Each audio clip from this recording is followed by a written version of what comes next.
Sure. the heads up.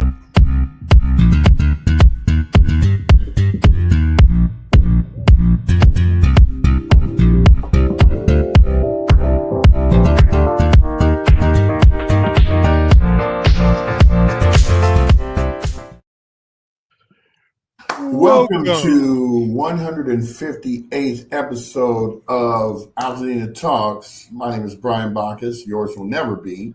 And I'm going to jump off because we got a very special guest, a good personal friend of mine. We graduated from high school the same year. He actually did something with his life. I did not.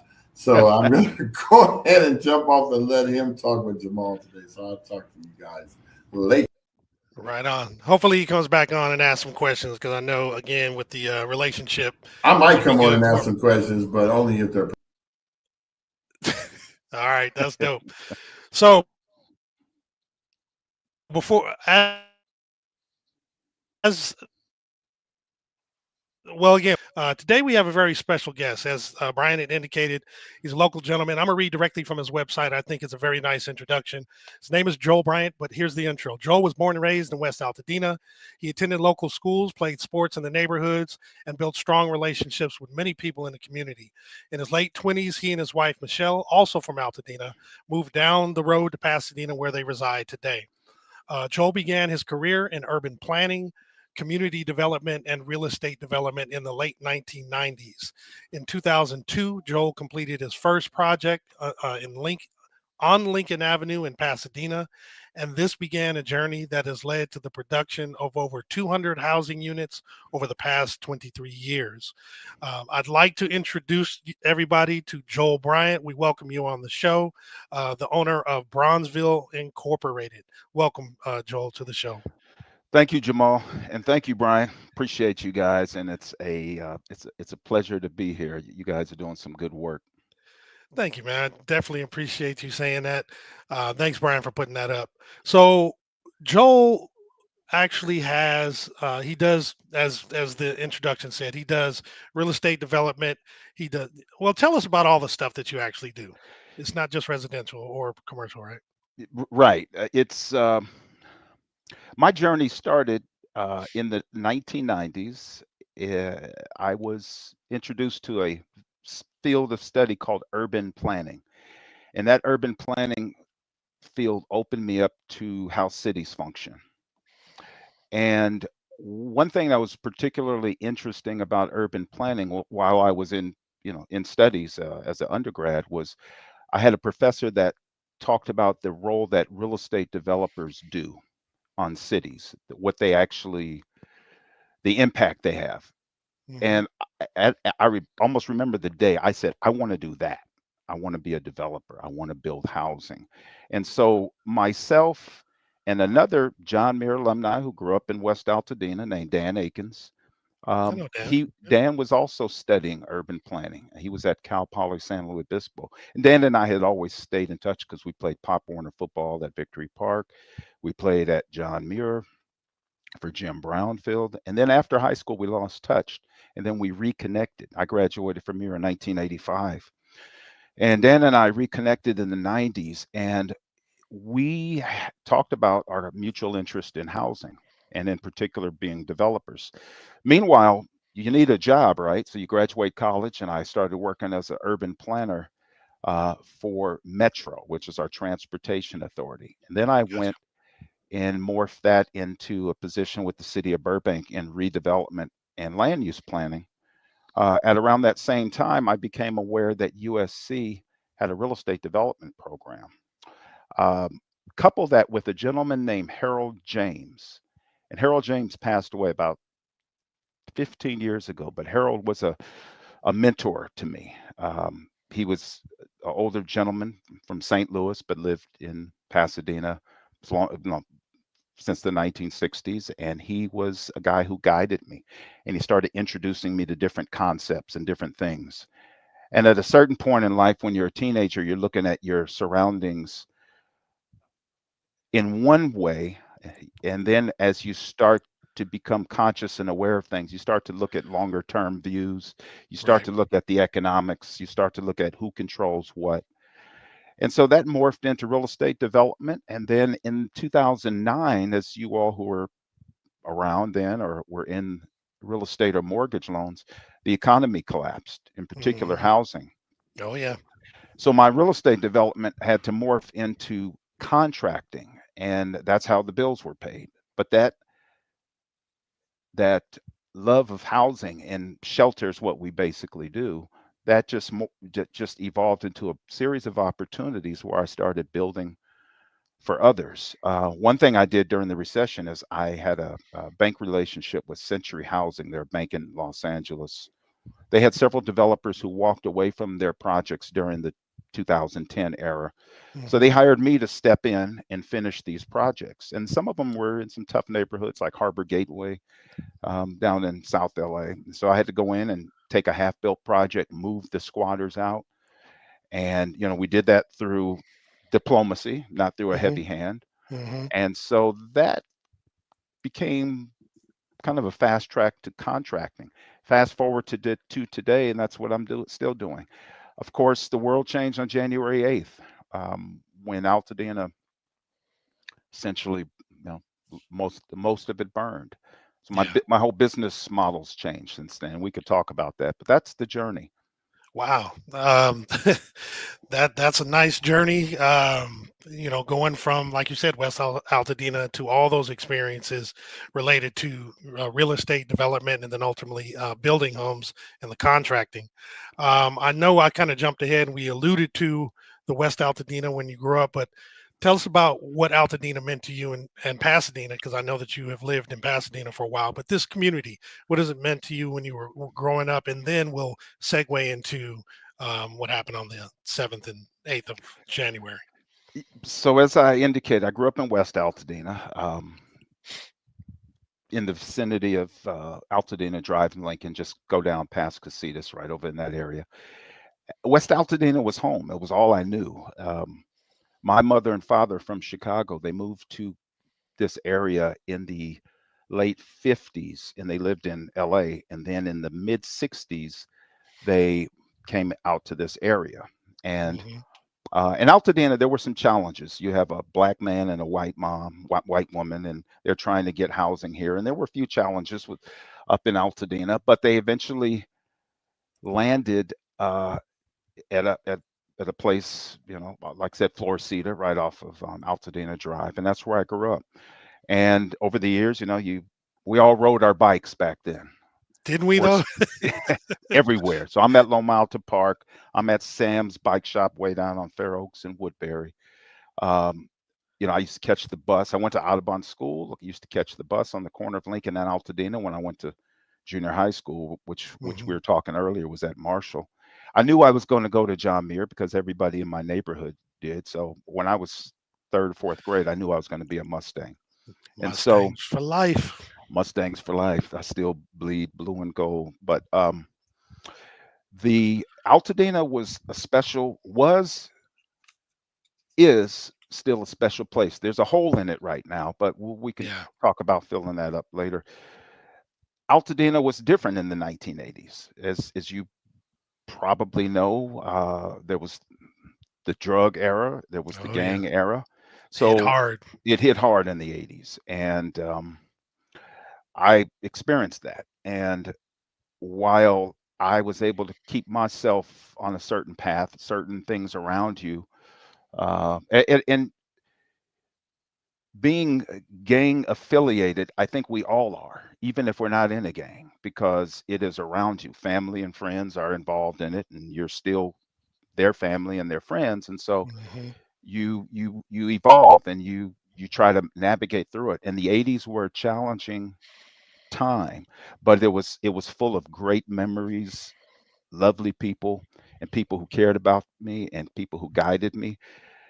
In terms of fires, I think we all who grew up here, we've always seen fires in the mountains. They just have never come down from that mountain. They've Right. always stayed up there.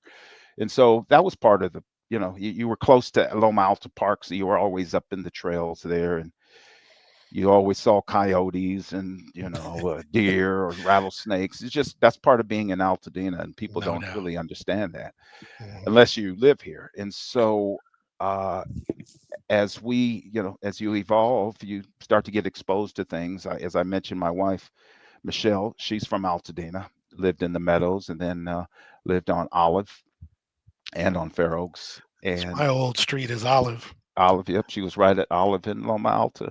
Mhm. And in the 90s, we bought a home in Pasadena, and that's where we've been since. But it's Altadena, so you still have my kids played baseball up at Loma Alta. I coached up there. I have three sons, and two of the three played baseball up there. So we always have a foot in Altadena. It's Nice. home, Yeah, it definitely is home, and it's a community unlike any other, right? unlike any other. That's right. So let's transition to the 7th and 8th of January. What was your? How did you hear about it? What was your reaction to it? We've already many people have talked about how, hey, normally we're used to seeing it. We thought maybe if we evacuated, we'll be back in a couple. Folks will be back in a couple hours, but this was different. So how did you first hear about it, and then afterwards, what was your take on it? So I'm in the vicinity now of El Molino and Washington. We live down that way in an area called Craftsman Heights. So January 7th was a really windy day. And that afternoon, I remember being outside, and I remember filming just the wind. It's about 4:30 in the afternoon. By 6:30, I'm up on lake in Washington, and I see fire over east. Wow. And I actually drove up to the Altadena Country Club and parked in the parking lot there and looked over there, blown away to think that 12 hours later, the very spot I was at would have burned down too. Exactly. Jeez. And you think about, I couldn't sleep that night, didn't know the severity of it, but when I went outside about 4 in the morning, wind is blowing, I'm on the front porch, and I hear explosions. And Wow. this is now the morning of the 8th. And what I later found out that was those were transformers. If you see those buckets that are on the utility poles, those are transformers. They weigh about anywhere from 300 to 600 pounds. They're full of oil and other things. They were exploding. So at that point, I know the fire is now in the city, up in Altadena. Yeah. Because you can hear these things, these explosions. And then a few hours later, I'm looking at the news, and I see a friend of mine named CJ, Carl Jones, and he's being interviewed, and he's on Harriet and Lincoln. And I said, I said, shit, man. I mean, I don't mean to, that's what I said. This is down in the town. This is where we grew up. And then I called my cousin who lives on Poppy Fields in Glen Rose, my wife's cousin. And here's this big strong man who I know is a strong man, and he answers the phone sobbing. So I knew that his home was on fire, and he said he's literally standing there watching it. And that day was a day of shock. That day we got out of our house and went out to the Inland Empire because the air was bad. My mother-in-law lives with us, so it's just not safe. So we headed out. I see Marcus. Those explosions sounded like bombs. Exactly, you could hear them. So we went out to the Inland Empire that day, and then we were going to Houston that following weekend to visit my son. We went out there and kind of cleared our heads. And then when I came back the following week, which would have been the week of January 13th, I was able to get somebody to take me to Altadena. And at that point, nothing's cleaned up. It still stinks. Yeah. Surprisingly, the peacocks on Laurel Way were still there. They were out and about, huh? They were out and about. I don't know how those peacocks made it. They're still there now. Those peacocks were still there. And it's still kind of hard to fathom the gravity of this. That's crazy. So you're building homes right now, and you're helping folks in the community rebuild. Now, you had a unique way that you kind of parlayed your talents into this, or in fact, you didn't really have a choice, right? You were telling me about the story about how you started building. Why don't you share that with folks? So I mentioned that when I called my cousin about 10 a.m. on January 8th, he couldn't even talk. The next day, which would have been Thursday, January 9th, that night, he and his wife called. And his wife is Terry. I won't put their last name out. But Terry called me and said, Joel, I'm not asking you, I'm telling you, you're going to rebuild our house. She said, you're going to, and again, I am a builder. This is what I do. I don't do this as a hobby. I didn't set this business up in response to the fire.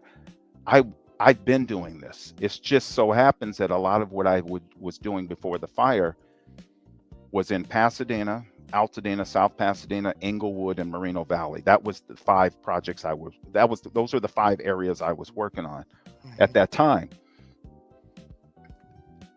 What Terry told me that night, she said, you're going to build our house and you're not going to tell us no.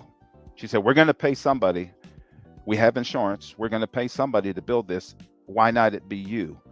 And so I just said, yes, ma'am. And that was kind of the beginning of getting a subsequent phone call from Terry, Paula's daughter, whose family. And it just, over that weekend, again, I'm in Houston, but I talked to Charles Moten. He called me. I know Charles is a friend at the show. Yep, Charles is a childhood friend. We grew up together. And from there, it became kind of this organic growth of clients who have asked me to help them. And I'm honored. There's a heavy burden, and you got to make sure that you're prepared for this, because Jamal, I told you, like a lot of times we spend, Michelle and I have been renovating our kitchen here for 15 years in our minds, getting ready to do it. I remember you saying that. Yeah. And people spend, years just planning to renovate a bathroom, add a bedroom on, a kitchen, a landscape, hardscape, backyard redo. Here we go, Jamal, what is the number? 6,500 plus homes that burn? Yes. What we essentially now have is, forget renovating a bathroom. You now are thrown in to having to redesign, pay for, and rebuild an entire house. So essentially, you have to transition from a homeowner doing a home improvement to a developer. Every homeowner's got to be a mini real estate developer. They have to manage money, time, quality, schedule, and people to make sure that whoever they hire is going to get this job done. Right. And so what I've done, I've connected these clients and these family and friends who've asked me to help them with the architect and with the structural engineer, because the architect and structural engineer are joined at the hip. You got to have both. You do not need a landscape architect or a electrical engineer, a mechanical engineer, plumbing engineer, but you got to have at a minimum a structural engineer and an architect, because they're the ones that are going to submit the plan. So I'm getting that team together for them. We're also doing survey, prelim title report. Those are other due diligence things you should do. But I'm trying to create a one-stop shop to get people through this process. For me, building a building is simple because this is what I do. Sure. But I'm dealing with people that are nurses, city workers, teachers, people who are professionals in what they do, but they've never built a whole house, much less hired an architect and an engineer. So I work with these folks. So the idea was to package up a team, and nothing's perfect, right? There's been hiccups in the schedule, and these architects are extremely busy. And I have a group of them that I kind of go to. I was going to ask if you had a group that you're working specifically with. And I'm going to add a few more, because there's a few people that I'm helping that I want to move faster, but I can only go as fast as the architect. One thing we're doing is getting the surveys going, because that's a must. But so that's, it's been an organic growth of people. Right. That's really cool, because what you were explaining to me yesterday, and that's what you were just saying, though.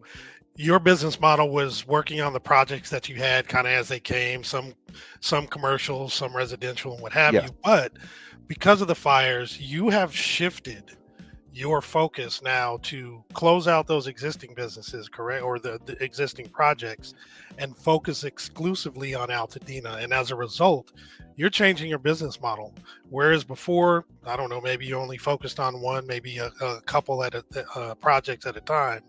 Because you're building a team of folks, you're trying to expand a bit so you can have a little bit better economies of scale. Is that correct? Yes, most of the last 15 years I've been doing multifamily commercial. As an Mhm. example, those in the area know the intersection of El Molino and Walnut. The northeast corner, I built for an investment group. I built a 115 unit mixed use project, 2 levels of parking underneath. So a lot of what I do were multiple units, condominiums and apartments. And the team of people that I'm going to bring in here for Altadena are the same folks I've had before. Okay. It's just getting things rearranged because, again, we have to respond to this disaster, but we don't typically, at least I don't do business planning and plan a business or craft a business plan based on a disaster that may or may not happen. This is a response. And knowing that I can offer value to people. And again, I can't be all things to all people. There's going to be, there's 6,500 plus homes that burn. 1% of that is 65 houses. That's a lot. And I built 65 units in one tract or in one multifamily development, like the one on Walnut and El Molino. But now you're dealing with different.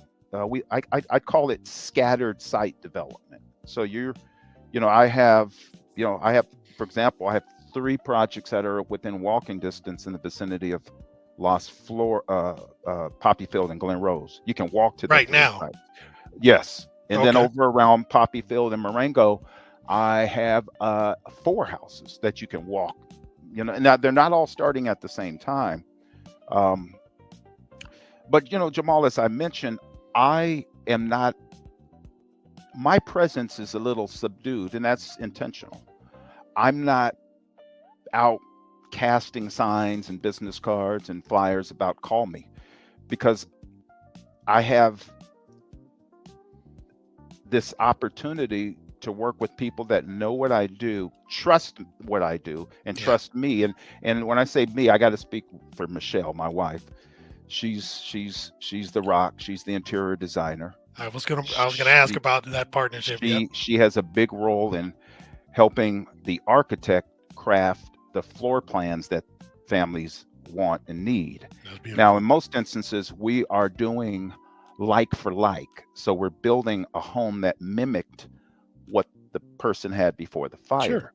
Sure. But the floor plans of homes built in the 1930s, 40s, 50s, and even into the 60s, well, those floor plans are a bit obsolete. I think any of us who have a home that was built during that time can attest to the lack of storage space. Our closets are not big enough.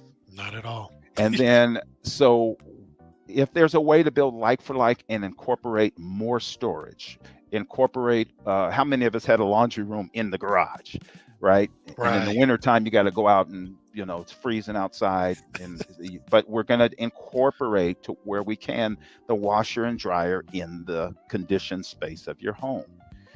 80% of what you wash is going to your bedrooms anyway. So if we can locate a washing machine and dryer in the vicinity of the eventual destination of the clothes you're washing, that's all to the good. People don't think about these things, but studies have shown, and builders and architects and surveys show that, you're washing bedding and clothes and towels.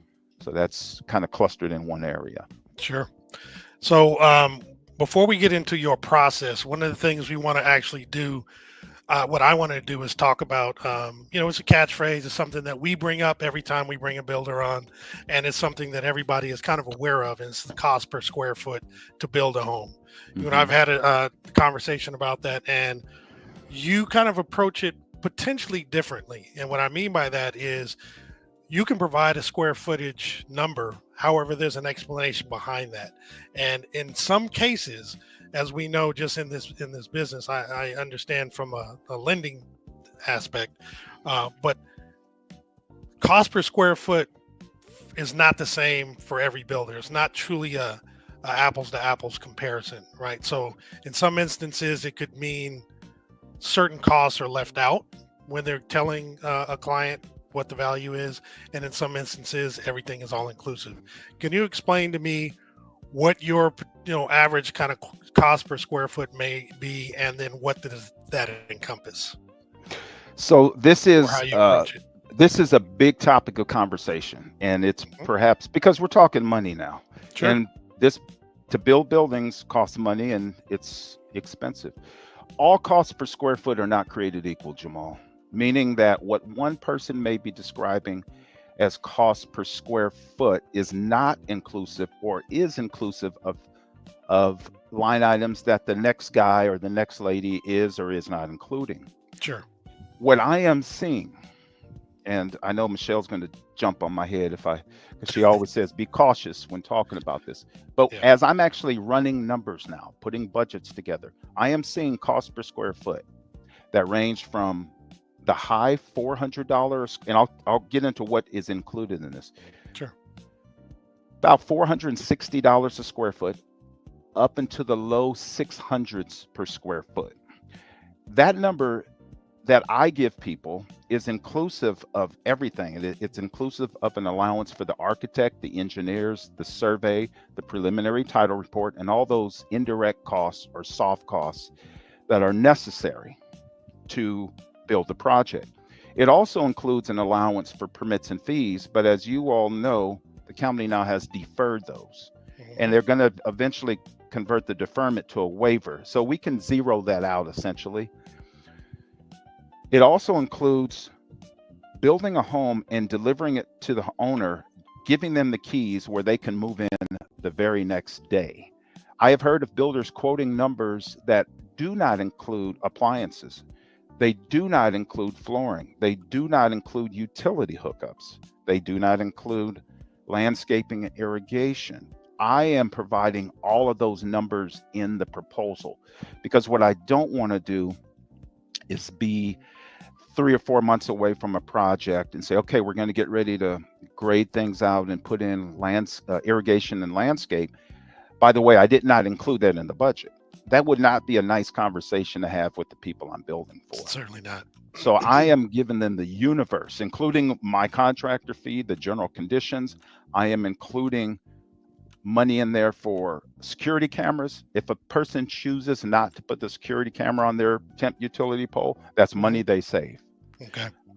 It includes an allowance for floorings, window coverings, tile surrounds, countertops, all the appliances.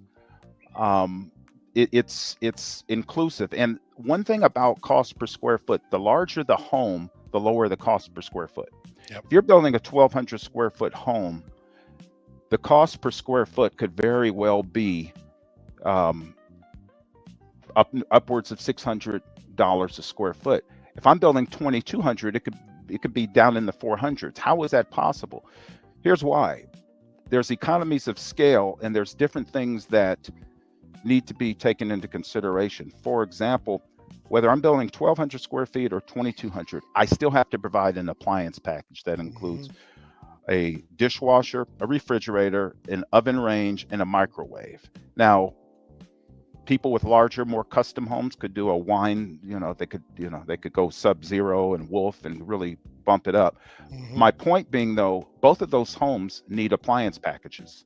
So if I take a $25,000 appliance package and divide it by 1,200 square feet versus 2,200, still need them for both, but you're going to see a vastly different number in terms of the cost. Gotcha. And the costs that do run, the two costs that per square foot that you have to scale with each square foot is framing and concrete.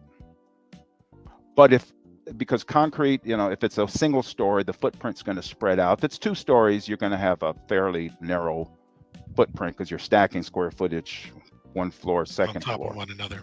Yep. So those are things that affect the cost per square foot. Got you.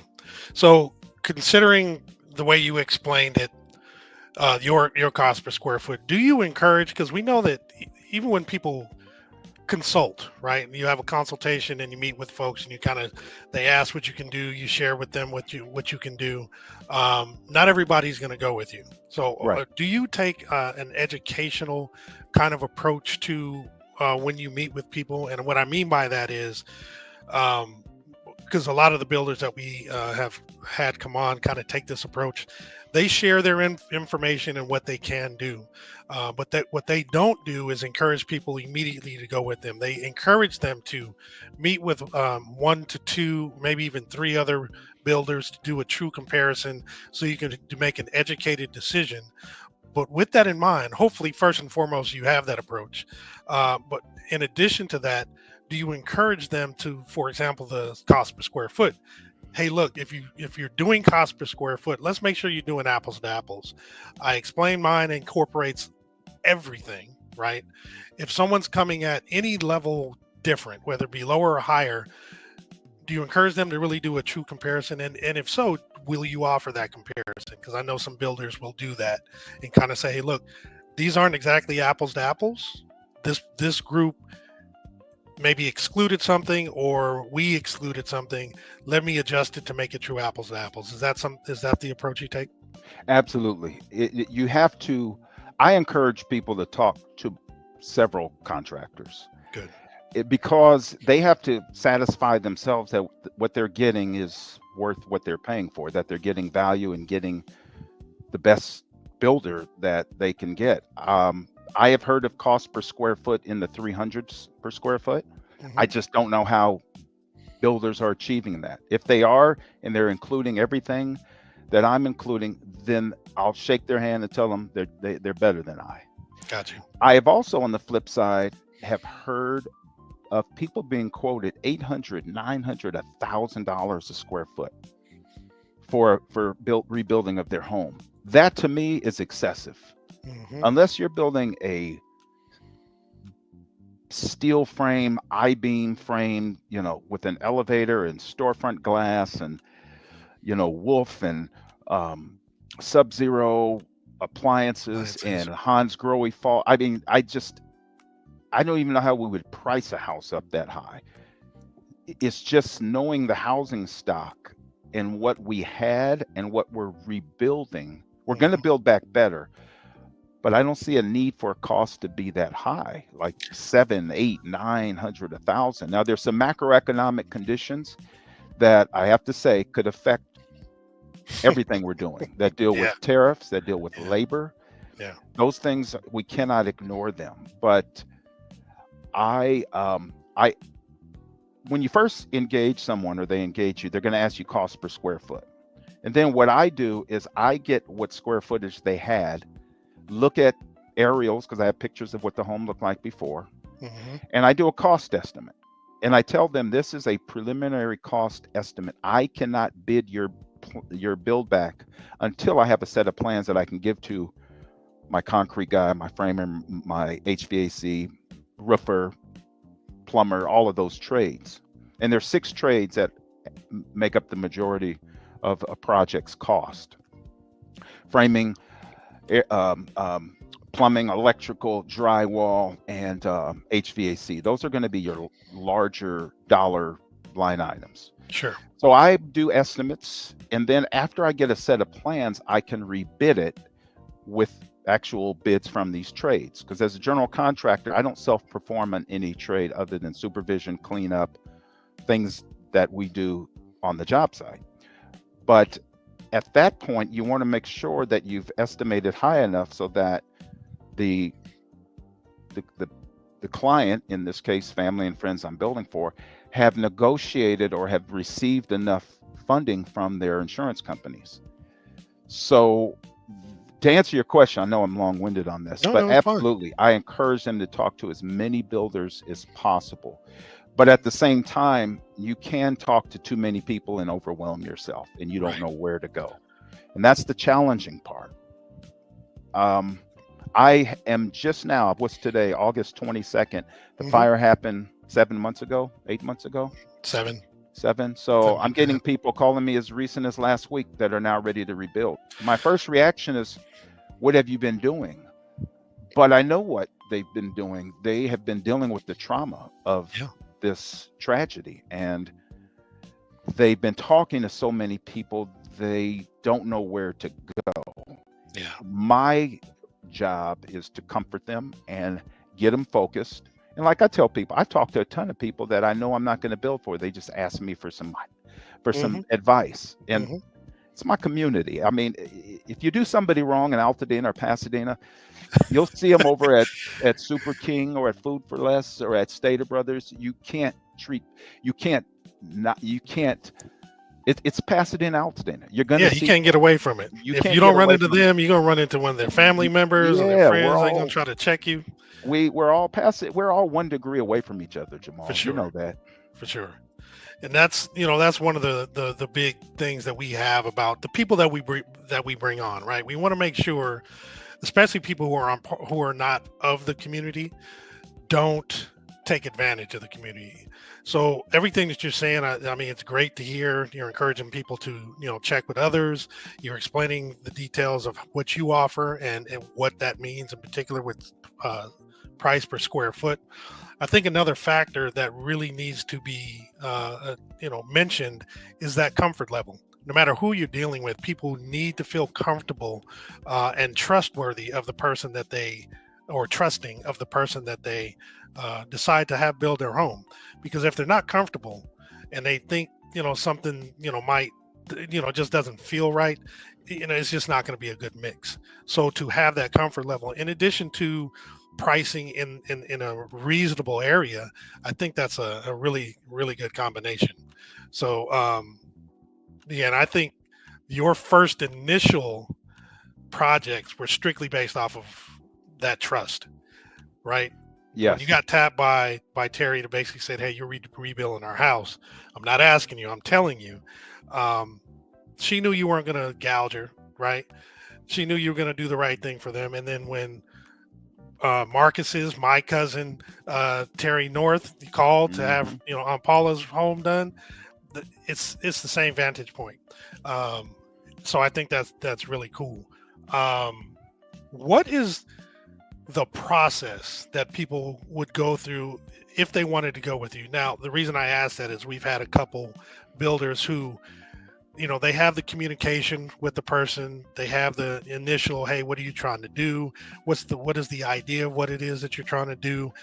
They, in some instances, will provide a little sketch on what's available, but no money really transacts or passes hands until they kind of get a good idea of what's going to happen, and then they're like, you know what, I like that, now let's move forward. What's the process for you in terms of, if someone's interested, how do they start that process? So the by the way, Jamal, when you run across somebody who's not from the area, they call Altadena Altadena or Loma Alta Park Loma Alta. So like Yes. your accent tells me you're not even from around here, and it does not mean that they don't have good intentions and will not do a good job by it, because Correct, there correct. are builders from other places that will do the right thing, and there's Sure. people in our own town that won't do the right thing. So Correct. let me make sure I qualify that. But my process, I- um, my process, I actually created a diagram, and there you go. Thank you for showing that. So when I was talking to people starting in mid-January into February into March, I'm trying to explain the steps, and I can tell that, and I hope people at home or wherever can see this, because I created this diagram and I purposely drew it almost like a board game.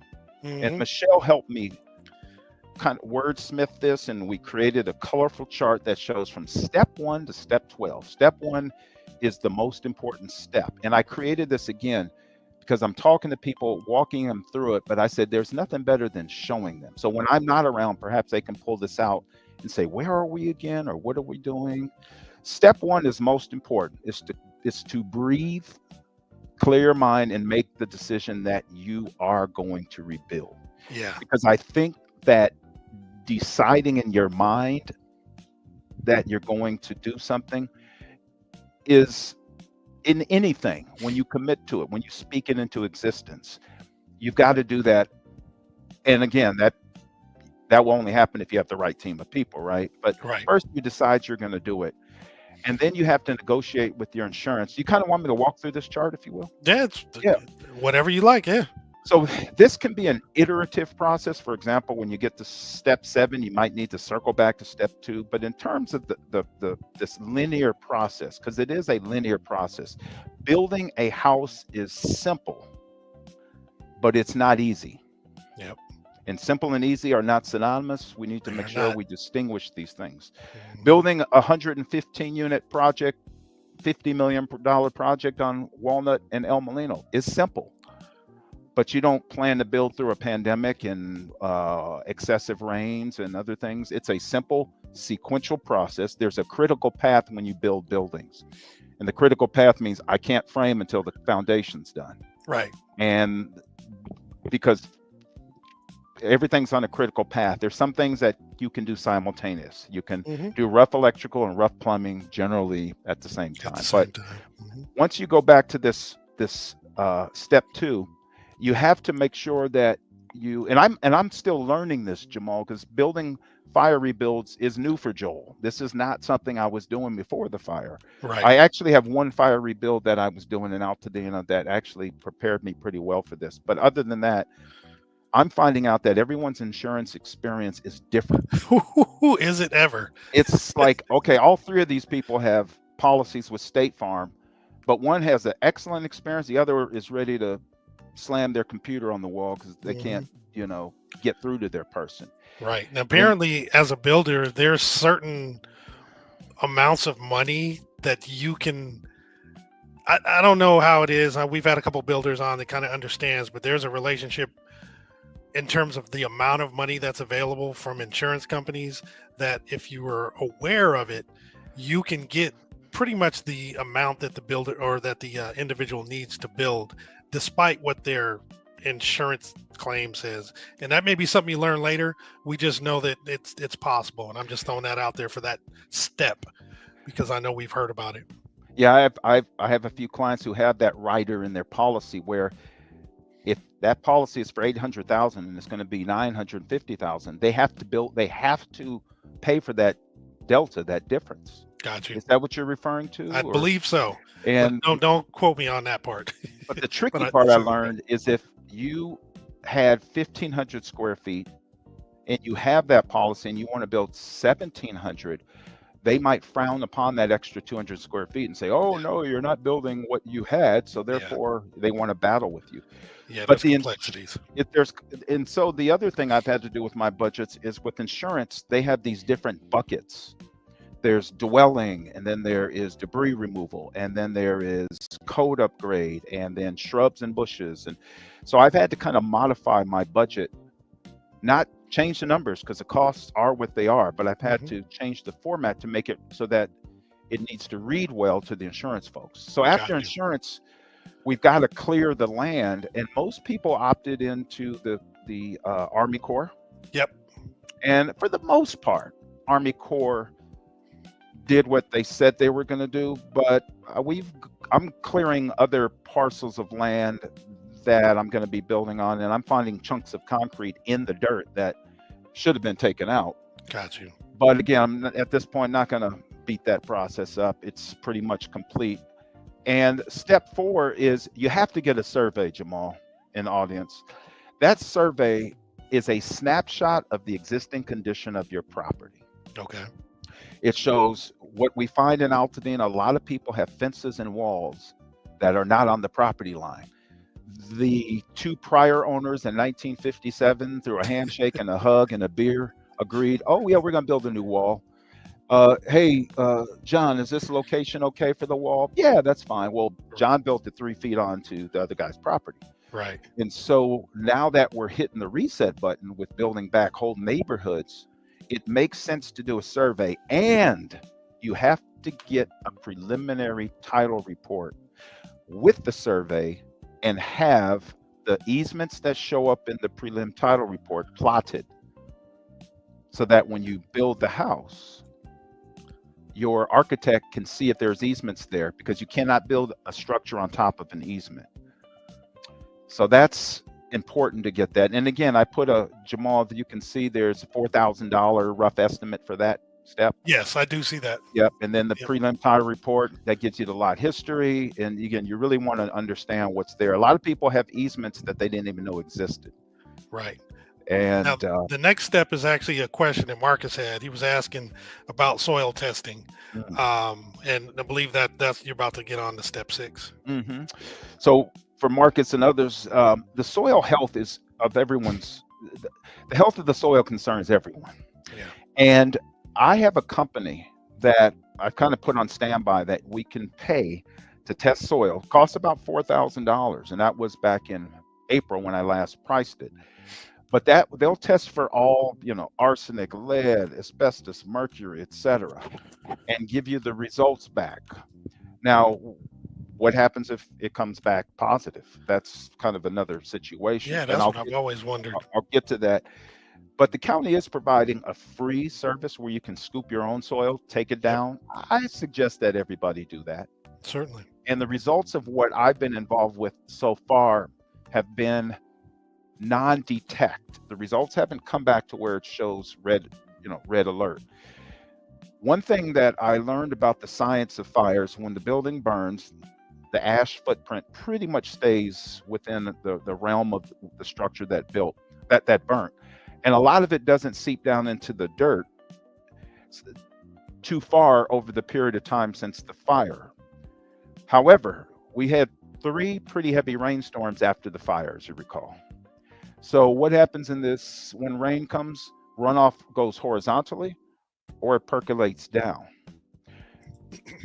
Army Corps was supposed to take 12 inches of soil off. And by my experience, they have. I'm looking at sites. I've seen some sites that had basements. It looks like there was a swimming pool there. They took out so much. Wow. Okay. So that's a good thing with respect to, because the only way to clean soil, you can't get out there with Ajax and, Simple Green and clean soil. The way to deal with soil is to get rid of it. Right. And I have built over on Allen and Brigden, I built a project that had a gas station. And on Washington and El Molino, there used to be a little mini mart there. I bought that mini mart in 2008 and demolished it and built some townhomes. That mini mart had a gas station on it. Yep. And I that remember. gas station, we thought the tanks were removed. My guy is grading on the site one day and calls me and says, "I've hit a gas tank." I said, "No, you BSing me. There's no way." Anyway, he did. How we dealt with that, we shut the site down and we basically take that soil and you get rid of it. And you got to bring in clean soil. So soil health is something that some people's comfort level of it is more than others. These old houses did have lead and asbestos in them, for sure. Yeah. And cars, like some of the newer cars, as you probably, when I first went into Altadena after the fire, there were newer cars that had melted. And you can see on the ground that plastic, and so the soil health is, it's a concern. And I would pay attention to some of these groups that are doing monitoring. Steps 7 and 8 are simply to design the house. Step 8 is to prepare to build it. That's where you're hiring your general contractor and getting everything teed up. Step 9 really could occur after step 7. That's going through plan check. In my experience with plan check for, you mentioned Teresa North and her mom, Paula, we submitted plans in late April and had a building permit on June 5th. Fastest process I had ever been through. Got you. So I hear lots of different experiences with LA County. Some good, some not good. All I can go off is Joel's experience has been that it's moved along pretty quickly. Yeah, hopefully very quickly.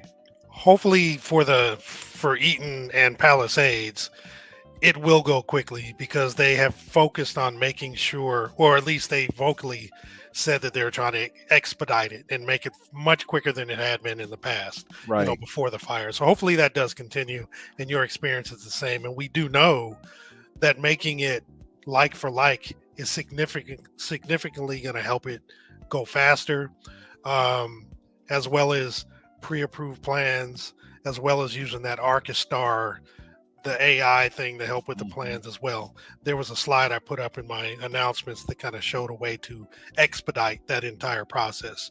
But in particular, like for like is the one I know that'll really, really help it out. That like for like will. Now, what I have been told, I won't name a person in the county, but I was told off the record that if you're not doing like for like and you are a fire, I don't want to use the word victim, Jamal, because we're trying to get away from, words have meaning. And Yes, you are someone whose house was destroyed in the fire, you will still get priority, even if you're not like for like. And that's I'm good to hear. getting ready to do a house that's probably not going to qualify for like for like. We're about to submit. Okay. So maybe in 2 months I'll be back on the show cussing about how bad the process was, cursing about it, MF in the process. But hopefully I'll be able to tell you because I'm about to do the first one that's not a like for like. Well, we definitely look forward to hearing how Yeah. that worked out. So, but it's key that you have an architect who knows what they're doing. Let me give you a perfect example. On the cover sheet of your plans, sheet A1, they call it, the title sheet, you Mhm. need to put language that says, quote, fire sprinklers required, period, will be submitted under deferred submittal. Something like that, not being on the plans, can get you kicked out and sent back. Huh. And so, because we have to put fire sprinklers in these houses, Yes, it is a requirement. it is a requirement. Solar panels, they gave us a reprieve on that. It has to be Yep. solar ready, Yep. but solar and fire sprinklers were required before the fire. This is nothing new. It adds, $11,000 to $13,000 to the cost. Mhm. But it's something that we had to do before the fire.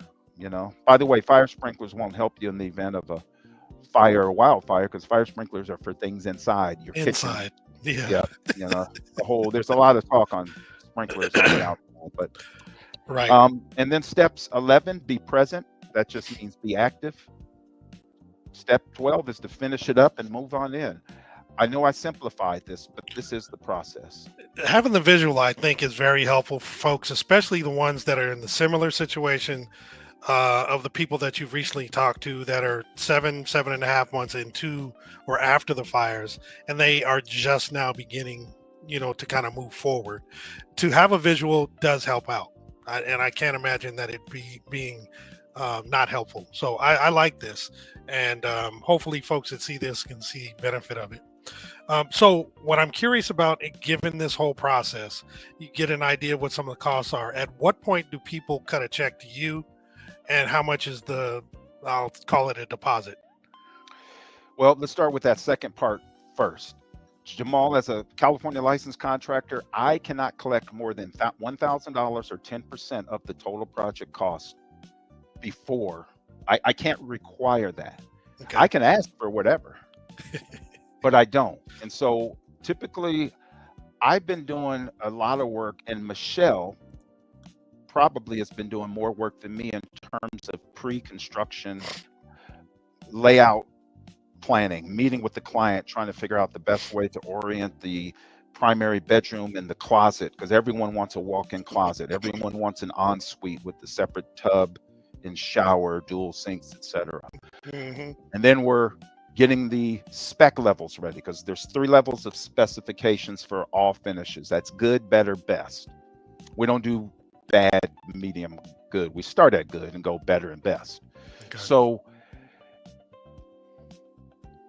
I don't know. I haven't been charging people for pre-construction. I just been kind of helping them along, and then when we get rolling and we break ground, I submit what we call a invoice or a draw, DRAW, draw, Mm-hmm. and we bill monthly, and it's progress payments. So my concrete guy and framer know not to ask me for money up front. They ask me for money when they have completed certain Once they milestones. finished it. Yeah. Yeah.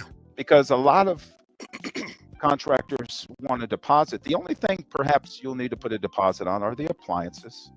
And with appliances, it's the one thing that we have to keep an eye on, because probably twice a year, appliances have these tremendous sales.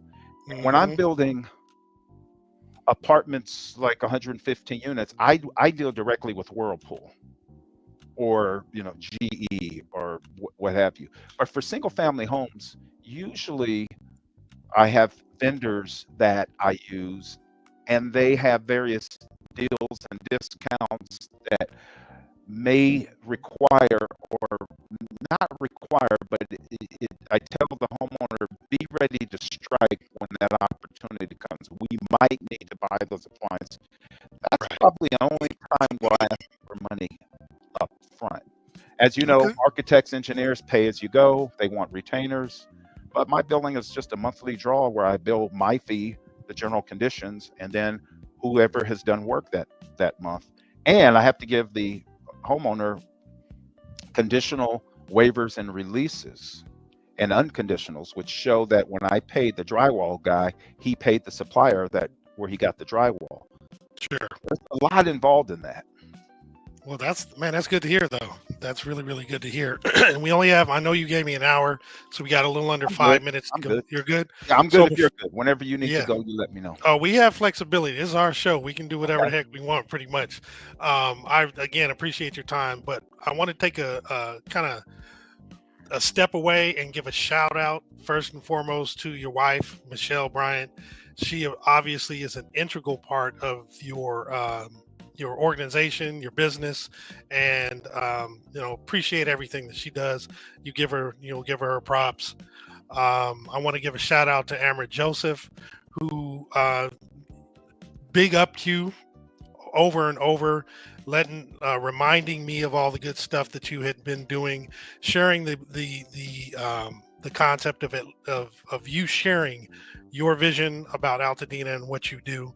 So big shout out to him as well. Appreciate it. And yeah, big shout out. And now let me circle and segue back to talking about the homes. One of the things obviously that helps is doing like for like. And even if you're not doing like for like, one of the things you don't want to do is use the same kind of material. So what's your approach on the materials that you utilize for the rebuild to kind of prevent or at least reduce the impact should another fire kind of come up?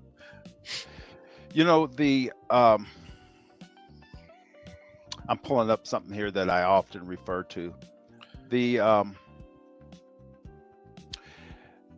There's a checklist that was put out some time ago, and I'm trying to remember what the organization is. It's called wildfireprepared.org, and it's about creating defensible spaces. And one of the things, I have a friend,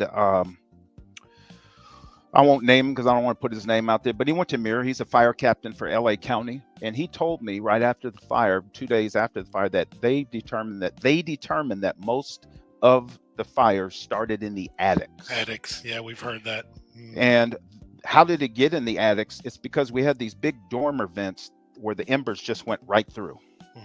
And then what happens, that house catches on fire. The house next to it's not on fire, but it has single pane windows. The heat blows through the window and the fire goes into the next house, and so on and so forth. So let's look at a house from the ground, from the roof down. You got to have a Class A asphalt shingle, and the ventilation is really, really important.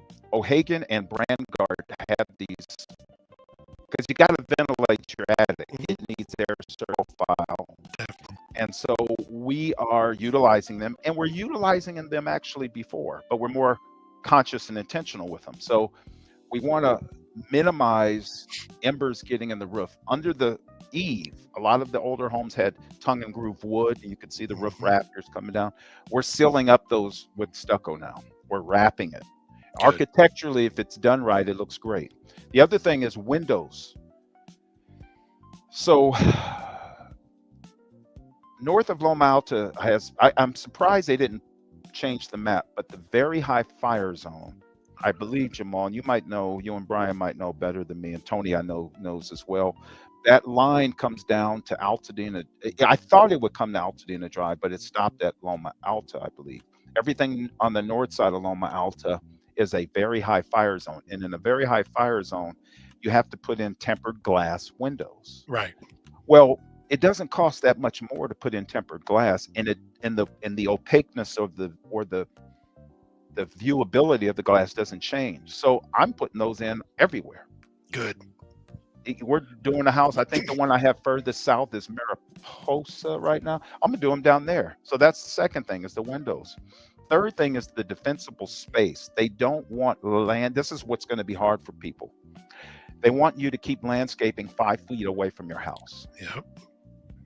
And that's going to be where we need creative landscape designers or good landscape contractors that can help that yard still look good and not look like a barren house in the middle of nowhere. So the landscaping has to be taken into consideration. The other thing is, a lot of our homes had wood siding. I am a big advocate of James Hardie, Hardei. James Hardie makes a siding that is fiber cement board. Okay. And I've been using this. The project on Washington and El Molino, I use that siding. So it comes in shingle patterns and it comes in horizontal. And it is a material that even Pasadena has a very, I wouldn't call them, they're almost militant with their preservation. Very true. No, it's very true. Yeah, and I don't always agree with them on things, but one thing that they do is they believe in what they do. They're very organized, and they accept on their historic renovations, they will allow the use of Hardie in lieu of wood. Okay. So we want to use that in Altadena because it's fire resistant. Nothing's, all these other things, but the other thing is wood fences. We got to be cautious. They don't want wood fences diving into the house.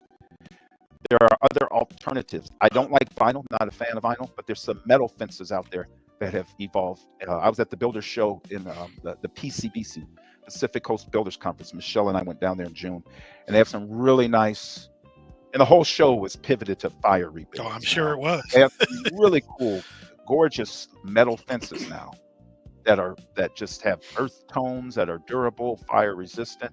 So those are some of the things that we need to do. I don't think we need to frame and steel stud. Like I tell people, Lavinia, which I used to go up there because I lived up there, that whole tract is framed in steel stud, and they still lost 52 houses. Damn, fire is hot, man. This fire was hot. Yeah, it definitely was. It was just, everything. The chimney speaks to the durability of bricks, brick and masonry and block and concrete. Yeah. Yep. Well, man, I'm trying to think what other question. I had one in my head and it just kind of just left. What? Well, let's take a look at some of your properties, some of your projects, just to get a feel. Let folks get a feel for what you have done and what you can do. I'm gonna share your website, the portfolio side, and his website is bronzeville.co, not .com, but .co. Bronzeville. Actually, before I do that, where'd the name come from? Bronzeville is a movement, a time period, a place, and it is where my father grew up. It's a neighborhood in Chicago. Okay. So my mother and father are from Chicago. Jerome, we call him. He grew up in that area, Bronzeville. And when I had a company a few years ago, it was called Trademark, and Dan Akins and I built some really cool projects. Great Recession comes and just flips us on our head. We decided to wind it down. And when I rebranded the company 2 years ago, I always liked the name Bronzeville, and I still have family in Chicago, on the south side of Chicago. I still go back there, and something just talked to me about it. And of course, I checked with the boss, Michelle. She said, I like it. And we purposely just named it Bronzeville Inc. We didn't put Bronzeville Construction or Real Estate. At this point, it just means something to me, and it gets me up in the morning and propels me to do housing. Because Bronzeville, you look at the history of the place, it was like Black Wall Street, which was Tulsa, and I know Bryant talks about that. But Harlem, Bronzeville, and Greenwood, Black Tulsa, were these model communities for Black people in the early 20th century.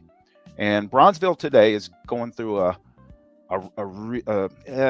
renaissance, but then there's that thing called gentrification that kind of creeps in there. It That's always creeps in. It always creeps in. That's every American city, and so that's another thing to figure out. But yeah, Bronzeville just, I love what I do. I typically love people, not things. But I'm blessed to be doing something that I really, really enjoy. I like trying to figure out how to provide shelter for people, whether that shelter is a basic apartment. For example, right now I'm rehabbing a 12-unit apartment in South Pasadena for Friendship Baptist Church, which is the oldest Black church in Pasadena. They purchased it from Caltrans and they trusted me to do the renovation. We're going to provide quality units down there. And when I'm out of there next month, I'm going to be all Altadena, and just that mission of sheltering people. It gets me up every day. That's awesome. Well, before I actually share your page, Marcus had a question. It's a good question. It's one I should have asked. It's another common question after square footage. Hey, once you get everything approved, what is your average build time? I can get these houses built in 12 months. Okay. Contractually, I want 18 months because I'm worried about tariffs, and I'm worried about, the majority of the labor force is Latino, and the majority that 40% of drywall and plaster are undocumented. Okay. And I worry about, and Charles, not to put you out there, Charles and I were conversing about this, about ICE's impact on the labor force and how far that's going to go. And so but if we have a moderate rainy season and, materials are plentiful and labor, again, we can build a house in 12 months, 10 months if things are just flowing along. Okay. There are people who are, putting up houses that claim to do it faster than that. And there is one house in particular I'm watching get built. They are flying through it. So, but again, everything is how much you can charge people, keep their costs down, and yet move it forward. So I think 12 months is a reasonable time to build a conventionally sized home. Got you. I know that, just like you said, there are others that are doing it quicker, and I'm sure some that are doing it in a longer amount of time. So it's really up to the individual to, again, do your research, shop around, get the information, make your own educated decision on what's gonna work for you, right? And part of the job of Michelle and I, not to cut you off, Jamal, is we're looking around corners. In other words, if I'm walking up a street and there's a building, I can't see around corners, but you got to kind of develop a skill to see around the corner. Okay. And that is, we're framing a house right now, Paula's house on Santa Anita. I know that I'm going to need windows at the beginning of October. Sure. Because that's, when I'll need to install them. But we can't wait till the end of September to order them. We're doing that right now. So it's anticipating when materials are going to be needed. Okay. And I think we've all probably known someone who's done a kitchen renovation. What do? They go demo out their kitchen. They don't have one, and then go try to buy cabinets only to be told, oh, it's going to be 3 months before they that's get the wrong time to get them. The wrong time to get them. How about measuring up and then demoing your kitchen the week before the cabinets come? Exactly. So it's a lot of knowing lead times and plugging those into your schedule. Now, since you're expanding beyond what you normally do, how is that going to factor in when you're doing multiple properties at the same time? Do you think you'll be able to order multiple kind of windows, for example, not just for one project a few months out, but anticipating, again, the fact that you're going to do 2 or 3 at the same time? You think you'll be able to order multiple homes, windows at the same time as one that may be going out in 3 months? Everything is staggered. So sure. The vendors and the companies I use have the capacity to do hundreds of homes. And one thing that I think is important as a builder is you got to have a few go-tos. So window suppliers, I got 2 companies I like to deal with on windows and doors. Concrete subcontractors, got 2 of them, 3 of them, but 2 that I think will be ready. So scaling up and meeting the needs of people who are ready to go is a big part of this. You have to We're managing time, money, and quality. And if you ever study project management from go to a project management school or institute, there's a triangle they show you called the project management triangle. And on each corner, one corner is money, the other is schedule or time, and the third corner is quality. So you're balancing that. And so no two projects break ground the same day. You like to stagger them. Starting in October, I'd like to start 2 houses every 2 months, and the other thing to keep in mind is it's really unusual to be building a house in I'll use football fields because I'm a football guy. Yeah. 2 football fields away is your other project. You can almost walk and share resources. And Yes. So the companies I use have the capacity. I just need to make sure I'm doing my job to schedule them and to plan them out. Contractors are always going to get off schedule, and subcontractors are notorious for promising more that they can deliver. They promise more than they can deliver. Okay. So they take on 3 bathroom renovations at one time and tell each homeowner they'll be there Monday, but they know they are not going to be there Monday. They just want the Not job. for all of them. Right. Yeah. And, rehab contractors are different than than people that build ground up. I know a lot of phenomenal rehab guys, and I don't play in that sandbox of rehab because those guys are better than me. Mm-hmm. But you want to build something from a piece of dirt up, that's what I do. That's my playground. Got you. So I'm gonna share your website now. We're on the home page itself. But one of I'm just gonna go to each. So I'm gonna scroll down. There's a few images of some of the properties you've done, and That's an ADU, by the way. That third one to the right, that's in my this one right here, backyard. right? Yeah, Michelle and I designed that. Michelle designed it. That's sick. Man, it's dope. It came out phenomenal, and has a very contemporary look. But we're in a historic neighborhood, so we had to make sure we complied with the city requirements of positioning the home. But yeah, it's 749 square feet, open floor plan. We use storefront windows, and Michelle designed that waterfall cabinet. Now it's unfurnished there, but you can see. Mm-hmm. Michelle has a phenomenal eye for, this is my wife, of course. Yeah. But I got to put a plug in on how talented she is with her eye for quality. And you know how it is, quality, you got to make sure it blends with people's budget, Of course. And that's always the challenge, trying to right size these things. But even beyond materials, just the layout of how things function, how people use space, how they use closets. That is nice. Yeah, that turned out nice. Yeah.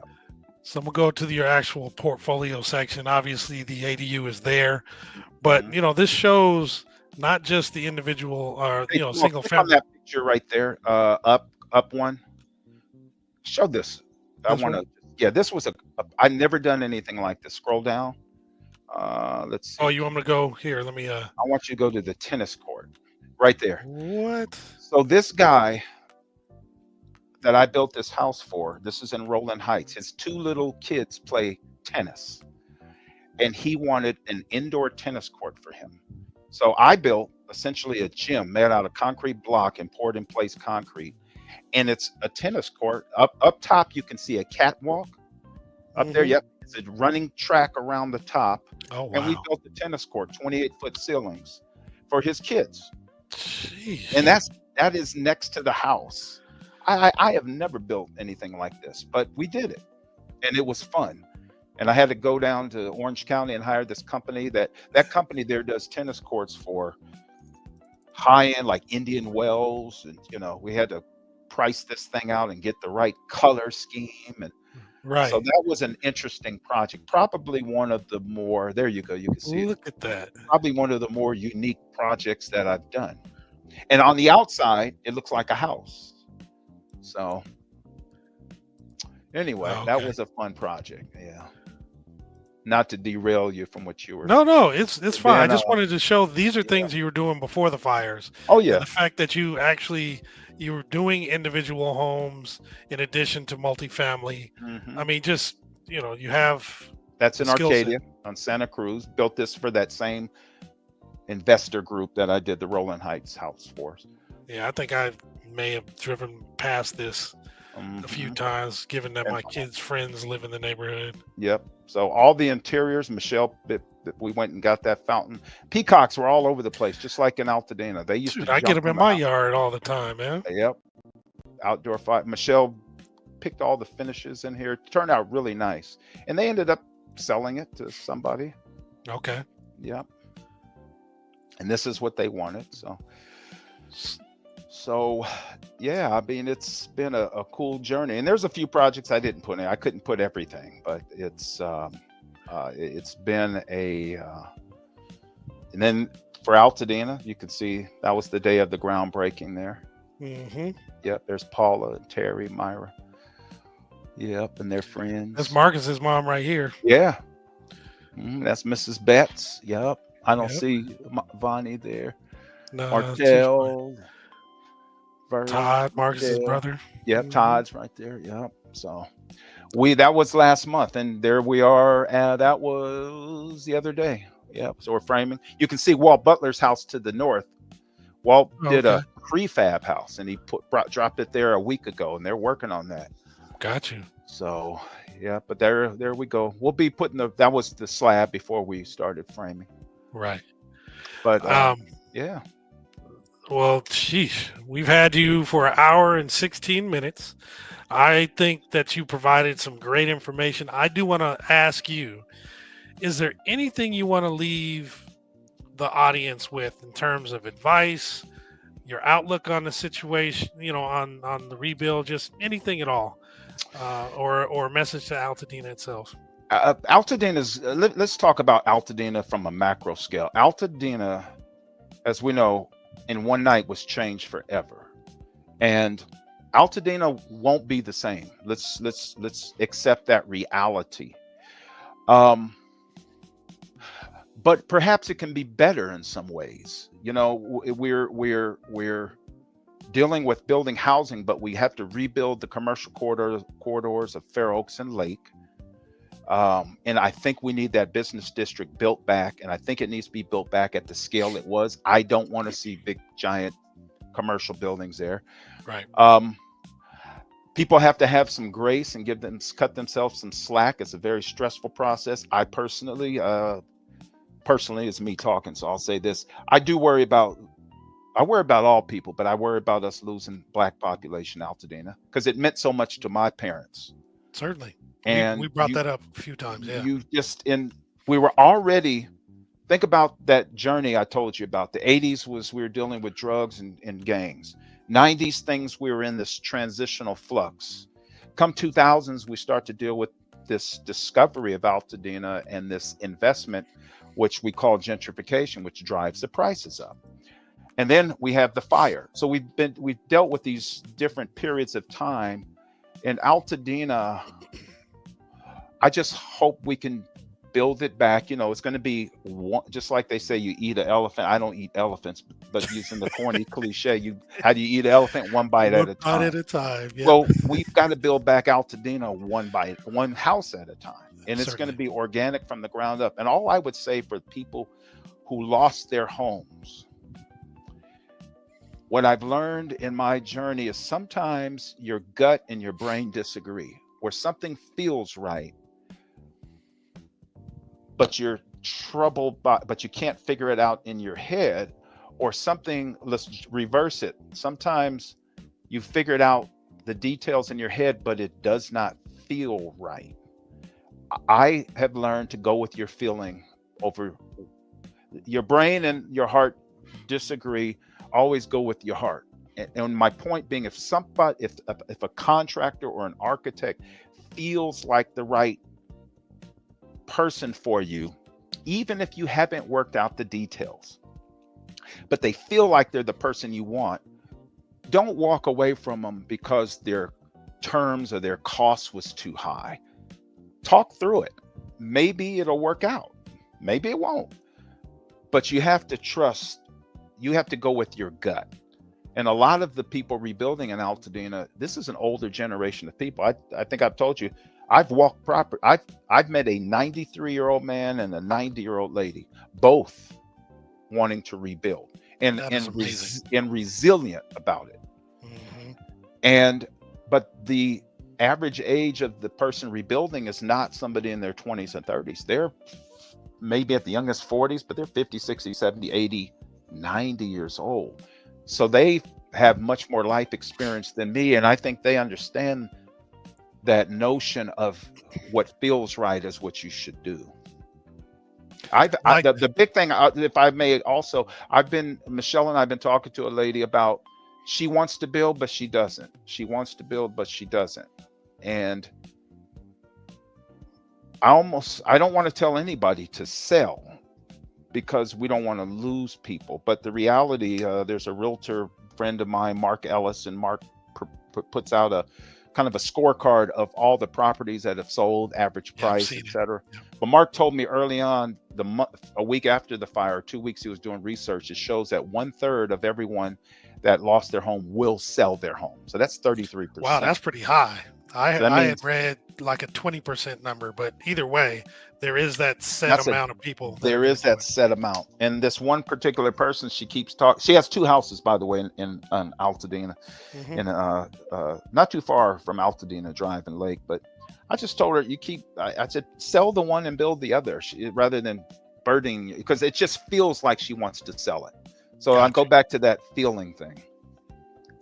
No, that's great. It's one of those things that Tony, myself, and Brian have talked about as well. We do have to give everybody grace. You've mentioned it multiple times, in particular about whether they're going to sell or rebuild. We don't know everybody's circumstances, and it might be the best thing for them to sell. What we're hoping is if they do sell, that they sell to someone who, was of the community before, so we can, kind of maintain some sort of continuity, right, when it comes to that. But man, Joel, I really appreciate you coming on the show, sharing your information, your journey from growing up in West Altadena to where you currently are right now. I love the fact that you're dedicating your time to Altadena once you finish your other projects, and it seems like you're an open book. I'll put your number or your information down here for Bronzeville Inc. Joel's number is 626-786-4616, and his website is bronzeville.co, not com. It's co. Co. Yep. And you have that information there.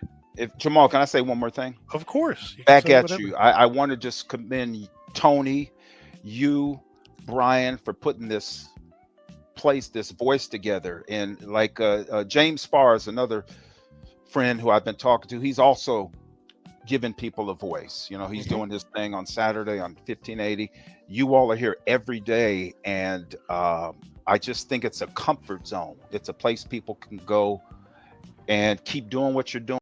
Thank you, Brian. I'll see you at the reunion in November from John Muir High School. And I'm around. If you all need me, I'm around. I will do my best to respond as quick as I can. But I'm just honored and grateful to have the opportunity. And thank you. Hey, thank you for being on. I mean, I've talked to you at a few of these town halls, and we see each other in passing, but never really got a chance to sit down because we all trying to do our part to get our Altadena town and its residents back on the right track of knowing what to do. I mean, when this first happened, I cried for like 40 minutes live, and I just had to get it out there to let everybody that knew me know that I'm going through it right now. So I won't be bowling. I won't be going to your parties. I won't be doing a lot of the things that I used to do. And we're now at 158 episodes. Exactly. I mean, that's a collection of a body of work that has impact.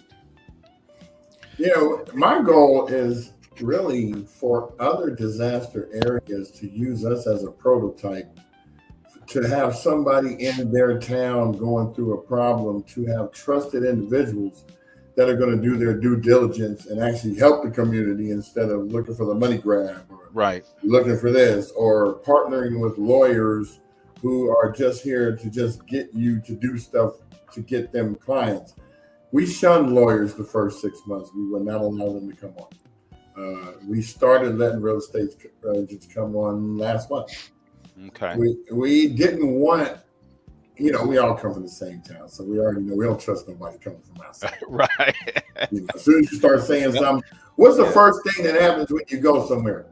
Hey man, you from Pasadena? Do you know Joel Bryant? Do you know Amber Francis? Do you know? Or what school did you go to? Yeah, what school did you go to? Because then that determines, and I'm gonna tell you the hierarchy is Muir, PHS, because it used to be PHS Muir. We lost the turkey tussle 3 years in a row when we were all going, because Joel, you was right there. We finally took it. And then we didn't let it go after that. So now it's Muir, PHS, Marshall, and Blake. In that order. So if you're disputing that, go look up the records. That's right. The records will tell you straight out. That's what it is. But we don't trust anybody. So when I and Jamal and Tony bring somebody on, we vet them. Unless we already know you and know your body work, we didn't have to vet you, Joel. I've known you all my dang life. I've seen your work. You just showed it on the website. So now everybody knows the majority of the people we do vet if we don't have a personal relationship with them. And if you had 2 or 3 complaints, if you got more than 2 or 3 complaints, you got to go. You can't. Well, I'll tell you, my son Joel, the second, he's in his early 30s. He uses skepticism to his advantage. He's skeptical of certain. I won't get into the details, but I think it's good for you all to be skeptical of people initially until they prove that they're organic and sincere. So skepticism sometimes is not a bad thing. You have to filter sometimes until it's like a safety mechanism. It is. You're not going to be letting. We're not going to let you in the room until. Yeah, we blatantly know you're lying, though. Yeah, Especially sit there and look at you like, come on, man. You go too far. Yep. I mean, what were we? We were the king of baggers. You come to school, if you had something, we're tearing you up. Yeah. I was the one that used to come to school with the tough skins on, and I would bag on myself first so I take ammunition away from you. Yeah, well, and then Emirates, when Am sees him, Emirates going to be on him. But see how Am does, he's like, I don't know, man. He's looking around because he's trying not to give you the phone. Those crumbing sessions or bagging sessions at Mirror were they were epic. You remember that, Brian? When people would get in a little circle and talk about each other? No, who was the king of that? Eric Arnold. Yep, Eric Arnold. Today it would be considered bullying. It was so brutal. Oh yeah, it would be today. Yeah, but anyway, I'm thinking of the kids now talking about, oh man, you got on those Firehouse specials. You know they doing it. You know they doing it, man. It's like, I know it. You have no choice. But you know what? If you came from our town, you got a wall of stone up because you already know somebody's coming for you. At any given moment, you could be walking down the hall, be at the mall. Are you talking to that ugly girl? Oh, I'm about to let you. You know what I'm saying? Right. Hey, I want to kind of piggyback on something Brian was mentioning in terms of the reason to start the show. And Joel, you and I talked about this yesterday, and you kind of, again, alluded to it a little earlier. Folks need to get some help, right? Brian, you can stay on. It's fine because we're going to wrap it up soon. I don't want to keep Joel too much longer. But we need some help. Right, mental help. This was tragic. It was a huge situation that happened, and folks should actually look out for themselves and go wherever they can to get some therapy, talk to somebody. It could just be a friend, family member, whatever, or someone professional. But it's absolutely necessary for them to move forward, whatever forward means to them. Yeah, this was my therapy. It is, Jamal, I think I told you, sometimes Michelle and I will get a text at 3:13 in the morning from one of the people who lost their homes, family and friend, just asking questions about things. And you're thinking, man, they're up thinking about this at that time of night. I also know somebody who's lost their home, but they still go water their grass 3 times a week. Wow. And they're keeping their sanity with initially I'm like, well, you don't really need to do that, but who am I? I mean, I'm traumatized. I didn't lose a home. I still get tears in my eyes going out to Altadena, but that person who waters his grass, that's his therapy. And we're going to build back his house. But that grass looks damn good right now. I bet it does. He waters it, and but that's his therapy. And I embrace that, and I get it. Everybody mourns differently, and this is a mourning thing. Some people actually lost family members. I cannot imagine, Fortunately, what they're going through. But losing, we're going to get through this. We will. Yep. We don't have a choice. We want our town back. We've been here too long to be like, okay, let's walk away. Right, and we're gonna make it good. We're gonna make it great. No doubt. Well, again, Joel, appreciate your time. I'm gonna put your number and stuff back up here real quick so people can see. I know you got projects to work on, and we'd love for you to come back on whenever you have time. Appreciate you guys, man, and Tony too. I know she's in here. Tell her keep up the good work, and we'll talk. She's up there doing her benevolence fund with Team Rubicon up in Altadena right now, putting up fencing around all the different properties to keep squatters from out there. Because one of the things that's going around right now is somebody will drive up there, find an address, no one's been looking at it. They go get their ID changed to the DMV, and now they're trying to claim it. But I always tell them, look, if you got your license after January 7th, and I got my license right here that says that I've been there for 3 years, license is 5 years, you're out of there, buddy. Right. All right. All right, man. Well, I'll let you get back to it. Thank you again. Okay. Appreciate you guys. And we will talk to you soon. All right. Right on. Take care. All right. Have a good one, sir. All right. See you. Bye. See you. Bye-bye. Man. And that was Joel Bryant of Bronzeville. That's right. Who is also a good friend. We've known him for decades. It's funny. I go to LA and I say, hey, man, you guys going to your reunion? Nah, man, I don't talk to them fools no more. I said, well, we've been going to all of ours. You still hang out with your friends from high school? That's the most of them I've known since 4th, 5th grade. Mm-hmm. This is our town. This is how we roll. This is how things happen. And it's not just our town. It's Pasadena, it's Duarte, it's Monrovia. I know a few of those people, and they all still come back to their reunions. It's this little section of Altadena, Pasadena, Arcadia, Duarte, Monrovia that is just like that. So, I don't know what to really say. I mean, that's where we at with it. So, I can't wait till our 40-year reunion comes up on the 1st, so I can go in there and talking big madness. You know what I'm saying? Foothills, Fish Canyon, what is it? The Meadows. Lavinia wasn't around when we was little. That came and started breaking ground in '95. I know because I drove up there and was walking through all those skeleton framing houses and going. Oh, heck yeah. Oh, yeah, this is my house. Oh, it's got a little bridge that goes across the top of the roof. You can see downstairs. I'll be right down, dear. I was out there pretending, not knowing how many houses I walked up. Probably walked through your house if you live up there. Never know, man. Yeah. So I know it's Friday and we've been on for an hour and a half, but I think we should definitely do some announcements. I won't do every single one. Well, I'm going to tell you, man, we have had a lot of people come on. I mean, you see, good. I've been popping up stuff left and right. Yeah, I've been seeing. That's beautiful. So I'm not even going to, he mentioned Dan Akins. I've known Dan since 4th grade. Yeah, going to field since school. High school, but yeah. Like half the people that I see in these comments, I've known since 4th, 5th grade. Mm-hmm. So I see Maria Chico. She calls her Chico Sticks. There are a few people on here. Dennis Mincy, who also lived in Duarte, and he used to be out here all the time. Yeah. Brent Musson, who always let me ride his bike because I didn't have one, and everybody else on Mountain View had a bike and they would bag on me. So he would ride his bike down there and say, here, man, here's a bike to ride with these fools because they talk smack about it. See, yeah, he's going to be on James Farr's show coming up.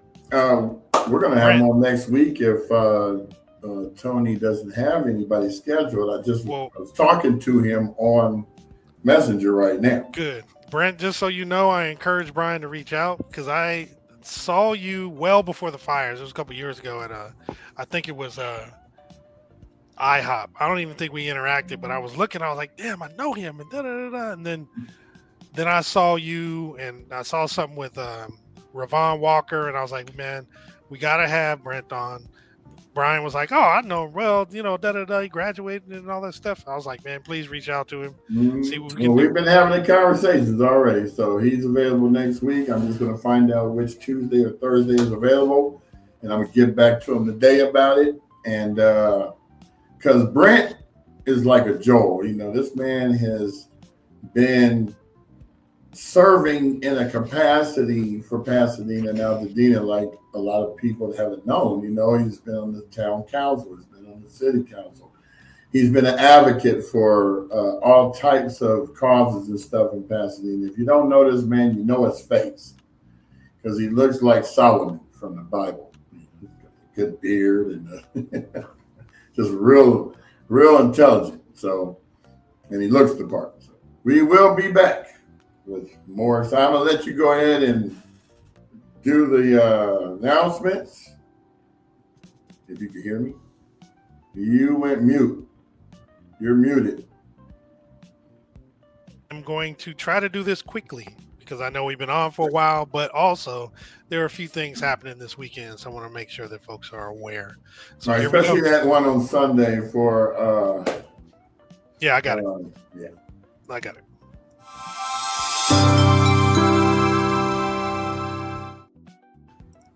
All right, folks. So we do know that it's going to be hot. It has been hot the last few days.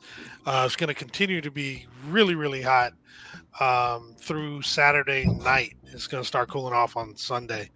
So there are cooling centers that are available throughout LA County. For locations, go to ready.lacounty.gov/heat so you can actually try to get some relief. And then locally, although these are not official cooling centers, you can go to the libraries or you can go to their local rec centers. So just check out the different things in the area.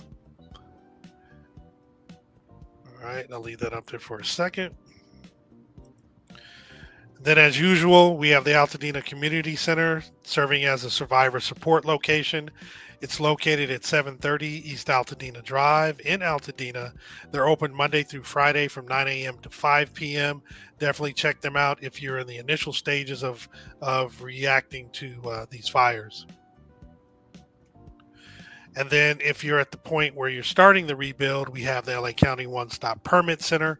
Locally, it's at 464 West Woodbury Road, Suite 210 in Altadena. As usual, their walk-in hours are Monday through Friday from 8 a.m. to 4:30. You can do a rebuild consultation appointment. Those are available Mondays, Wednesdays, and Fridays from 8:30 to 12:30, or Saturdays from 8 a.m. to noon. And then you can also set up an appointment with the Southern California Edison Planner Monday and Wednesday from 8 a.m. to noon. To do the schedule or to set up the appointment, you would need to go to recovery.lacounty.gov/rebuilding/1-stop-permit-centers.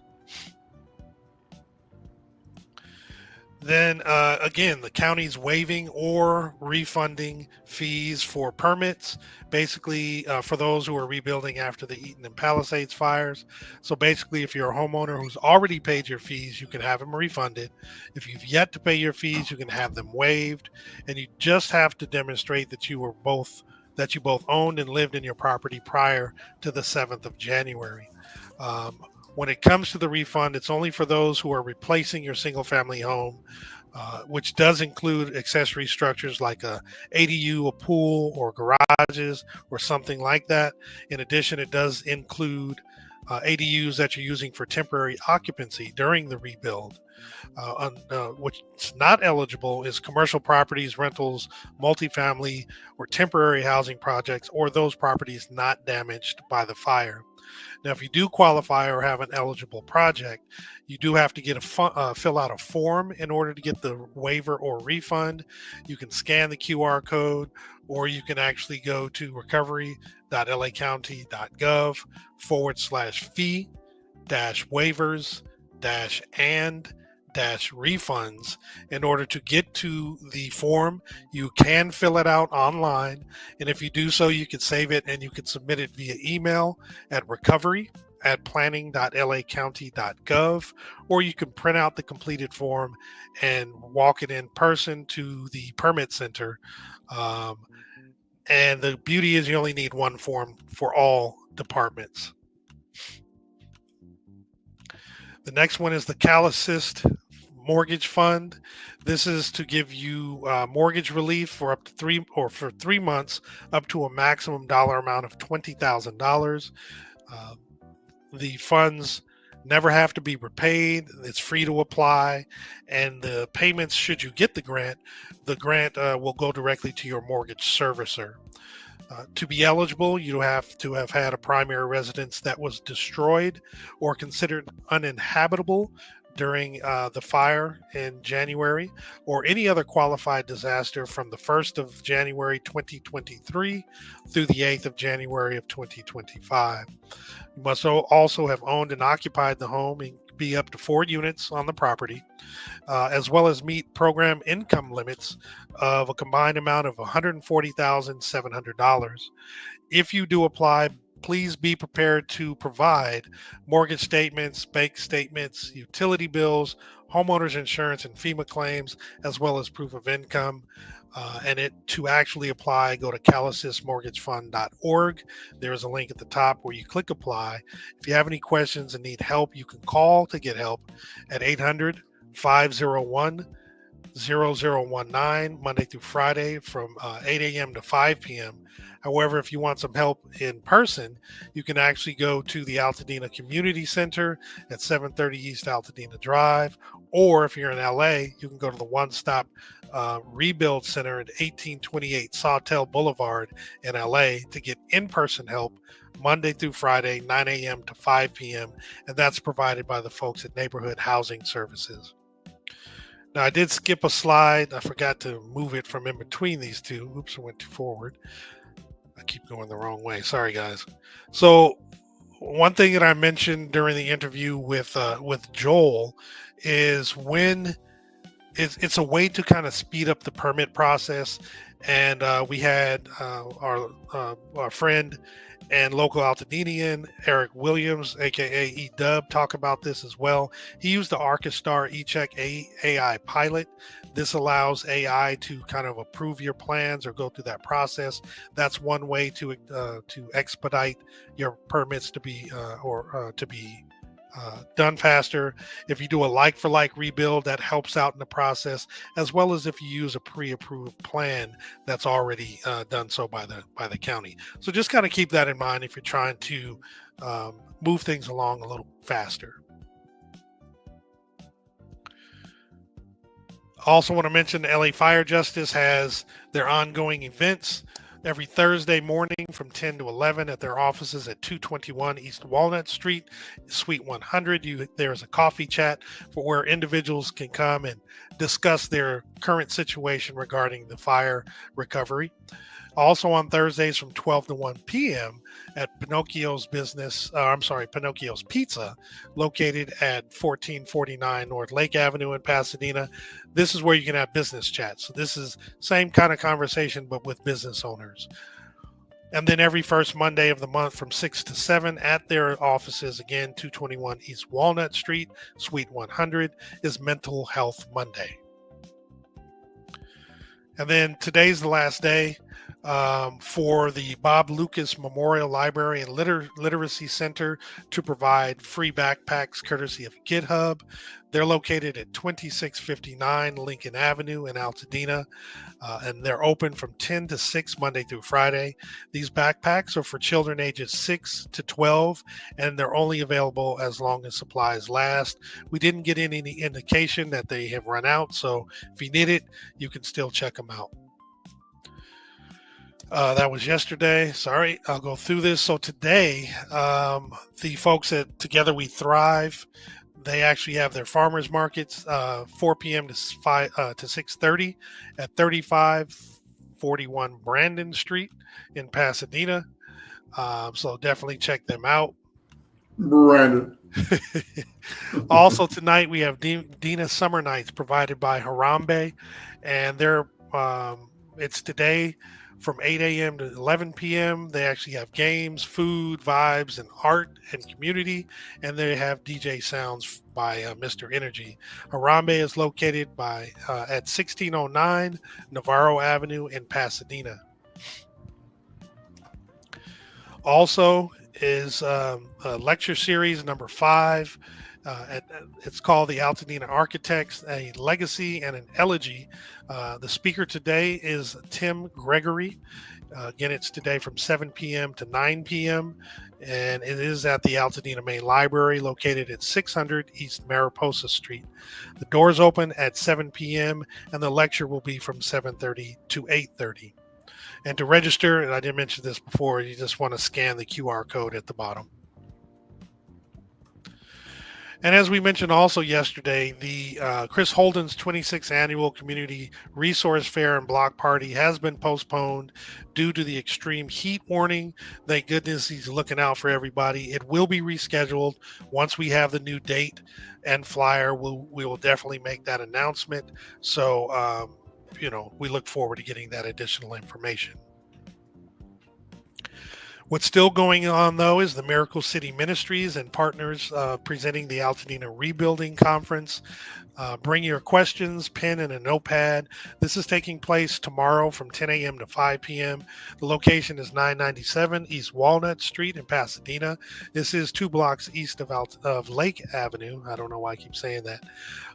Amongst the many presenters listed here, such as the LA County Planners, Hope Crisis Response Network, Mennonite Disaster Services, and LA County Fire Department, is our one and only Tony Bailey Rains. She will be speaking tomorrow as well, and definitely come check that out. If you have some questions, you can reach the event coordinator rather at 626-989-2281, or you can send an email to miraclecityministries@yahoo.com. Also, tomorrow, beginning at 8 a.m., will be the Altadena Cars and Coffee. This is at 749 East Altadena Drive in Altadena. This is where the Rite Aid parking lot. So there's a bunch of space out there. Go ahead and check that out. Get your coffee and check out some nice cars tomorrow morning. Also tomorrow from 5 p.m. to 8 p.m. is the Summer Park Concert Series, latest installment of the Michael Hagan's Band. Come join for a night of smooth jazz, and it's located at Memorial Park, which is 85 East Holly Street in Old Town, Pasadena. There's also the Repair Cafe. It's a free and roving all-purpose repair party for and by the community. Tomorrow, the 23rd, from 10 a.m. to 1 p.m. This will be located at the main library parking lot in Altadena, 600 East Mariposa Street, plus the community room. And some of the repairs that will be available are electronics, clothing, bikes, knife sharpening, gluing, woodworking, jewelry, and much more. There will also be a plant sharing and the really, really free market where everything is 100% off. So definitely check that out. And then the opening reception for Here Lay a Home. It's a group exhibit by our collective in residence. This is this Sunday, August 24th, beginning at 2 p.m. It is free and open to the public at the Armory Center for the Arts, located at 145 North Raymond Avenue in Pasadena. The Here Lay a Home collective is stewarded by Kennedy Arnett, Sienna Ben, Kikisha Kimwala De Robles, Mia Gilona, Parker Graffman, Philip Harper, David Hines, Allison Zuhura, McAdoo, Lauren Williams, and Kiara Walls. It's definitely something to check out. And then Monday is the Altadena community meeting. It's every Monday. It's from at 4 p.m. It's going to be at the YouTube channel of LA County, which is youtube.com/@ County of Los Angeles Newsroom. Definitely check that out to get the latest information on what the county is doing. And that is it. I know I said I was going to go quickly, but it still went a little while. So hopefully that's still good info for you guys. There's a lot going on this weekend as usual. I actually got a couple to show. I just found the reason why I'm showing them now is because they are this weekend and it won't make any sense to show them any other time. So I'm going to share my screen real quick. Cool. As soon as I can find out which screen it's on. You know, I got 3 screens, so it's always a headache. Oh, the parents' night out. I see that. Yeah. So, parents' night out, you know, people. You want a babysitter? You want to go somewhere? They're charging $25 per child from 6 to 10.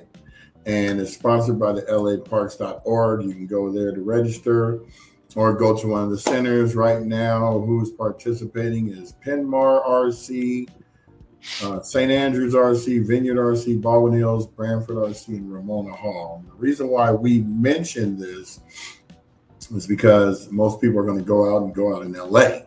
And this is where a majority of these are. So, except for the one in Vineyard, I think that's out there by wherever that place is, out there off the 210 all the way out east. Mm-hmm. So that's one of them. And then the next one is a press conference featuring California Assembly Member John Harabedian.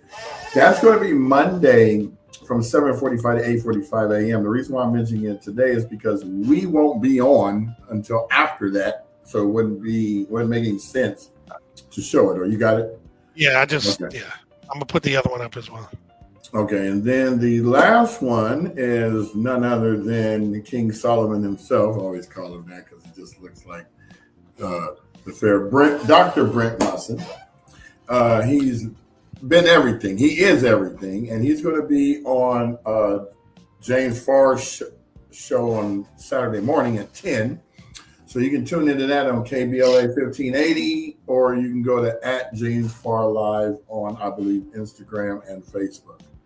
So I just wanted to slide those in. Glad you did, man. Definitely.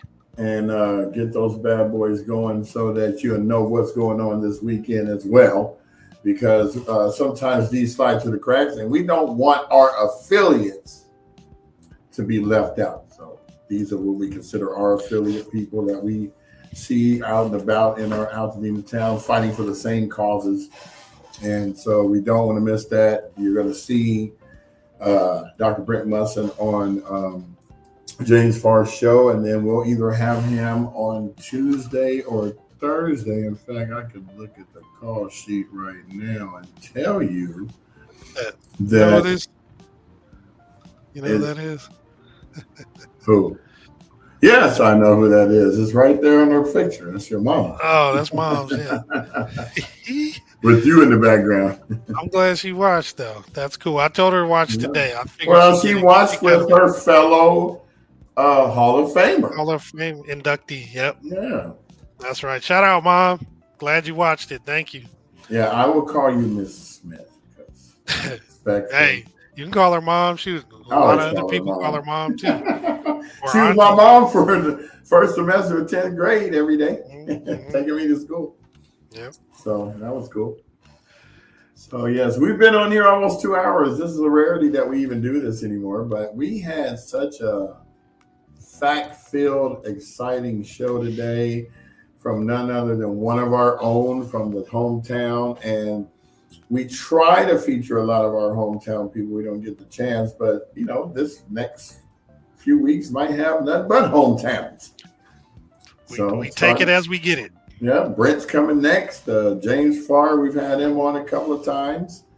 And we always try to segue him on a Friday so that he can segue into his Saturday show. So it actually works out perfect. Natural promotion. Yeah, we just didn't have him on physically this time. But yes, Yeah, this looks to be really good. I am now starving to death. Yeah, I'm actually pretty damn hungry myself. So So yeah, I don't know. I have an appointment coming at 1:30, so I'm trying to think. man, I'm getting a burger today. Well, you know that place isn't over there anymore that you told me to go to. Oh, it's not? Nah. Dog? Right. It's gone. I walked over there. It's not there. I was so pissed. So guess where I ended up going? Where? Cheesecake Factory for their Skinny Licious menu. Yeah. They had a burger that's like this little. Yeah. Actually, it worked out. But, you know, I want to go to, what's that place you take your daughters to? Is it Hook Burger or is it, what is it called? Yeah, it's Hook Burger over Hook here. Burger. Yeah. That's where Gummy Mops came from. Yeah. Yeah, that's nice stuff right there. We still got to get them on. I know Naima will come on. Tini will not come on. She's so weird. We But need Naima to will get them come on during We got to get school wasn't in. Marcus's daughters, or at least one of them to come on. You Addison, know what we're going to do? We might do a special Saturday or Sunday show where it's just the kids running the show. And then we'll film well, behind let's get the them on scenes. first and let them speak their piece and then see how they might want to run it. Well, I'm thinking they're at school though, right? Yeah, but we can do it. Yeah. You're right. We have to like pre-film it. Yep. So that's not a problem. We have the tools. We have the technology. We can make the first $6 million man.